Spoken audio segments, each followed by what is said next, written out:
مع الاسف على الناس اللي ساكته. قبل توقع طلقه يقولون هذا الجيش، يتصوب واحد يقول هاي الجيش والاسوات. توقع هاون على الناس الابرياء يقولون هاي الجيش والاسوات. وهذا اللي يجي ينتحر نفسه هذا هم جيش واسوات؟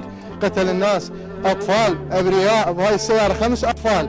هذا عندي هذا نعل الطفل اللي انقتل، واللي موجوده النساء هسه بالنهار تسوى الشيوخ علماء الدين اللي ساكتين.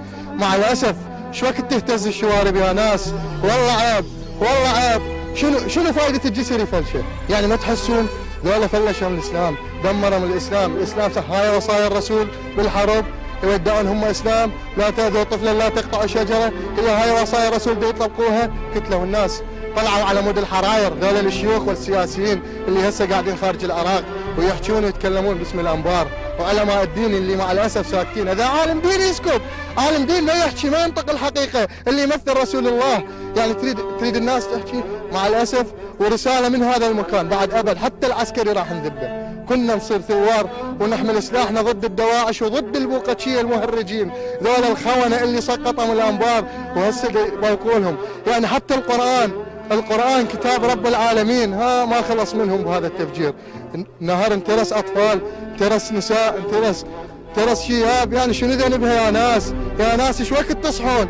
شو وقت تصحون يا اهل الرمادي وانتم طيبين، اهل كرم، انتم رجال سباع، غشوكم باسم ثوار العشائر، والله عيب. هذا الافغاني والتونسي يفجر نفسه هنا ما ادري مين، هو هذا ثوار العشائر قتل كل نساء الانبار. والله يا حيف، والله بعد ما نسكت، والله يا حيف بعد اللي ما ينطق الحقيقه من عالم دين من شيخ المفروض كل الرمادي توقف بوجهه. ابد ما نسكت بعد هاي الفعله. هذا الجسر، هاي البنى التحتيه كلها فلشوها.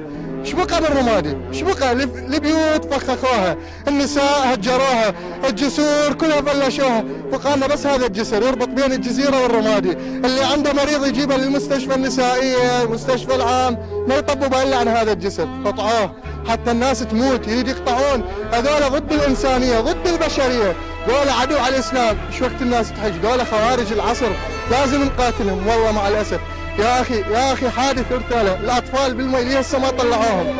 والله مع الاسف يا علماء الدين كاظم اصحوا ملينا يا ناس، ايش وقت تصحون؟ والله عيب، والله عيب، بعد ما بيه رجال.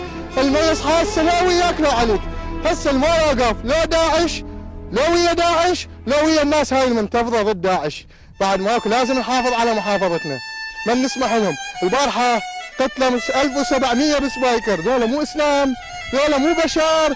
اللي يقتل 1700 هذا مسلم، هذا انسان ينطق الشهاده. احترموا البشريه، احترموا حتى المسيحي، اي انسان كان، هذا خلق رب العالمين، احترموا خلقه رب العالمين. هذا البشر خلق رب العالمين يتعب علي. يجيني واحد والله ما اقدر احكي، يجي واحد وسخ ما ادري منين ملفينا علينا، ذولا اللي يمدعون ثوار العشائر وذولا يقتل بابناء الانبار. عيب، حيف حيف يا الشيوخ، حيف. وينكم قاعدين بربيل؟ شبعتوا دفاتر واحنا هنا راح كنا مشروع استشهادي من اوف داعش، اقسم بالله حتى ذا قبل يعني قلوبنا شويه لانت لجل مصر، بس هسه ماكو ابد ابد، لا احنا لو هم، احنا مستعدين نموت من اجل هاي الاطفال اللي بالنهر هسه، والنساء هاي اللي بالنهر هسه، كلتنا مستعدين نموت.